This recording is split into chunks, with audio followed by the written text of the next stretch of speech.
Every Pokemon Unite player has their own way of playing the game. Maybe it's playing as a defender and blocking damage for your team. Maybe it's playing as support and shielding and healing your team accordingly so the carries stay alive. Maybe you like to play a little riskier and put all your faith in a speedster that has high risk and high reward. Enough is enough, Daddy. Finish the get off. Hanging around. Kid's got alligator blood. Can't get rid of him. However, people are finding the most meta Pokemon and strategies, which indicates sometimes that your favorite Pokemon might not just be good enough for high elo Unite. With every team basically playing in a 5-stack, you usually wouldn't want to risk your overall win rate and other people's win rates on other people's mistakes. Especially when you're in a high elo game or you're in a tournament, people are going to play what they believe is the best team that will give them the best odds of winning everything. Today we will be looking at a Masters Absol main who actually switched to Cramorant and is currently at his peak of 1,438 LP. What caused this sudden change though, and how was he able to quickly adapt to a new Pokemon so effortlessly? My name is NunuAVIA, and this is How to Play Like a Masterclass.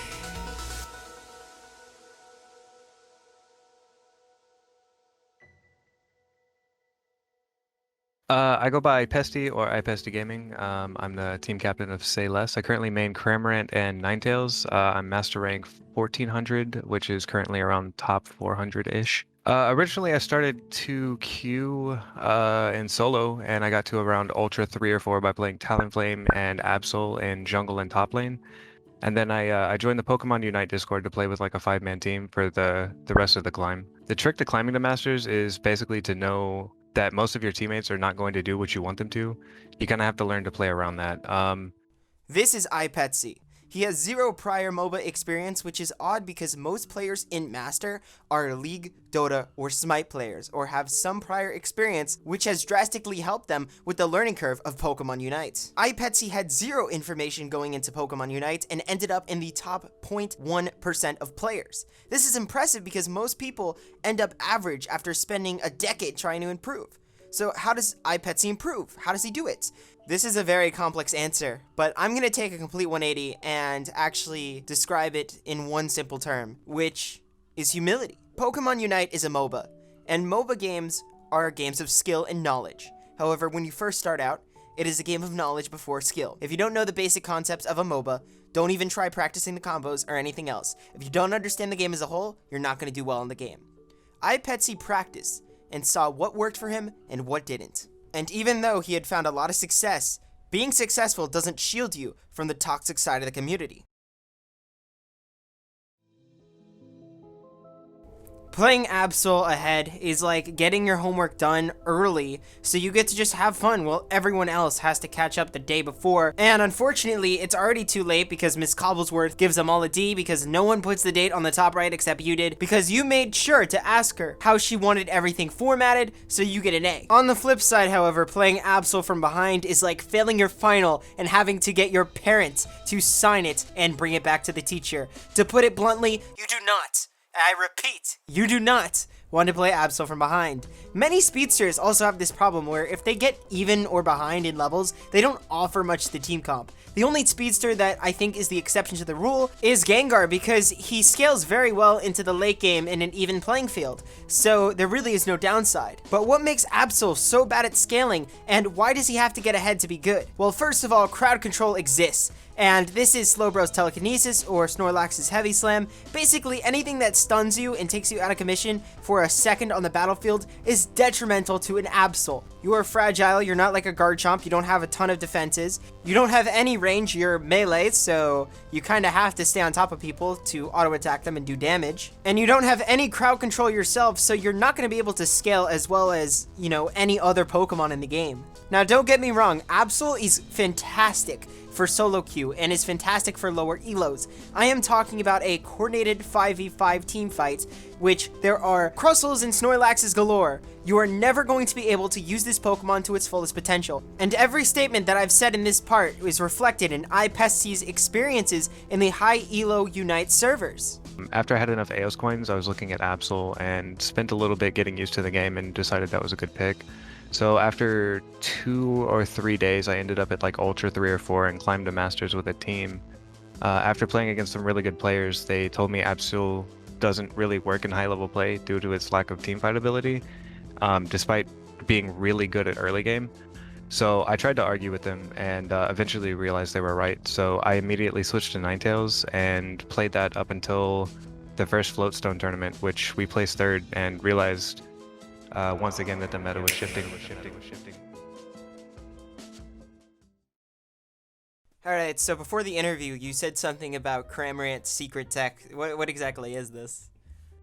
Okay, so I was actually waiting on this question because you go to a lot of websites and you'll notice like they have, you know, tier lists, and then they have a build, a specific build for every character. And in solo queue, that might work, but like in a team setting in high level play, it just really doesn't. So the reason for that is because of the Focus Band Buddy Barrier combo, which I'll get into in a moment. Going from one of the most mobile champions in the game to a CC bot in Cramorant, you are not only going to have to change the way that you play, but the way that you think and approach the game. Cramorant is squishy, and its abilities are hard to hit. However, one of the best uses for Cramorant is his ultimate. However, his ultimate makes him a sitting duck in the middle, and many people could just go and target him. So, many teams have been using this broken strategy, and when I say many teams, I mean every single team. Every single team has been running this 2-item combo, and these 2 items consist of Focus Fan and Buddy Barrier. Every single Pokemon in a coordinated 5v5 running these 2 items, and the only reason that they are doing this is to make sure that they can out-sustain the other in a team fight. But what makes these 2 items so broken? Well, every time you use your ultimate, Cramorant shields everyone in a team fight. The Snorlax on your team, also using the same 2 items you are going to be shielding himself and shielding you, using Buddy Barrier. The Alolan Ninetales, using his ult, just because he would do that anyway, is going to be shielding you and the Snorlax, and so on and so forth. It goes on for 2 more Pokemon, and yeah, you can get the gist of what I'm saying. Cramorant being a consistent asset to any team is why he is a pocket pick to many, and the fact that he is so borderline unkillable makes him one of the most broken Pokemon in the game.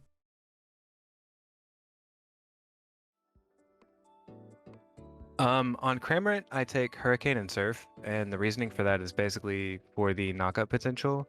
I tried a couple games with Dive, and it just really puts you in a bad position most of the time. Cramorant's really squishy, so putting yourself in the middle of the fight is just suicide most of the time. So for Absol, I only take Pursuit and Psycho Cut. Despite the recent buffs, quote unquote, to her other skills, there's literally no reason you should ever use them. Mainly because Pursuit is a dash attack that turns your next auto attack into a leap that does like insane damage. Especially if you hit the enemy from behind. It does even more damage if you get your empowered auto attacks ready before landing the hit. So Psycho Cut also makes your next 3 auto attacks do more damage. So like when you stack the 2, it's just insane. You could literally one-shot somebody in early game. So like imagine you're sitting in a bush and the enemy team walks by, and then just one of them instantly disappears. Wait, like actually, you could one-shot like an Eldegoss or something? It's kind of something you like to see. On Cramorant, I generally take Focus Band, Buddy Barrier, and Shell Bell. So Buddy Barrier and Focus Band is pretty standard in the current meta. And especially if your entire team is running the setup, it makes it easy to stay alive in most team fights. So Focus Band is really good for getting your health back up after it gets low. Especially in team fights, which is really true in the early game. Buddy Barrier is kind of a no-brainer. If you or your teammates get too low in a fight, you just pop your Unite ability, and then the lowest health person on your team gets a massive shield. And if multiple people pop Unites, everyone gets like huge shields in the team fights, pretty much done. Not running the 2 items makes a massive difference. It can make a win impossible when playing against higher ranked teams. So if they're running it and you're not, you're basically just throwing the game. But I see Buddy Barrier getting a significant nerf in the future, but for now we're kind of just sticking with it. As for the Shell Bell pick, the healing potential and cooldown reduction is pretty huge on Cram. The only alternative I would really recommend would be like Energy Amplifier for the cooldown and Unite cooldown reduction. On Absol, it's another story. Like, you don't really want to run Absol outside of solo queue. You probably want to run Attack Weight, Muscle Band, and Scope Lens. I used to run Floatstone on Absol, but it really just doesn't do enough to warrant using it. It's pretty underwhelming, and it takes like 8 seconds to start working. Also, the 20 attack Floatstone gives you at level 30 is just not worth it. But attack weight on Absol's pretty massive. Like, the more you score, the higher your attack gets. If you stack that with Muscle Band for faster attacks and Scope Land for more crits, you can basically just plow through the enemy carries like they don't exist. I do have a Twitch. It is IPesty Gaming. I also have a YouTube channel, which is IPesty Gaming Media. Hey guys, NunuAVIA here, and I just really want to thank you all for watching the entire video. I really do appreciate it. Hopefully you got better at Cramorant or Absol. Big thank you to IPesty. I really appreciate him coming on to here and, you know, talking about his experiences playing the Pokemon. So I will be moving to college, so uploads might be a lot slower, and yeah, I don't know, it's gonna be a mixed bag, but also I noticed that 99% of people are not subscribed, which is kind of, you know, I mean, it's free, guys. If you really enjoy the videos, why not, you know, sub? It just helps me out. So anyway, until next time, ladies and gentlemen, I'll see you guys later. Goodbye.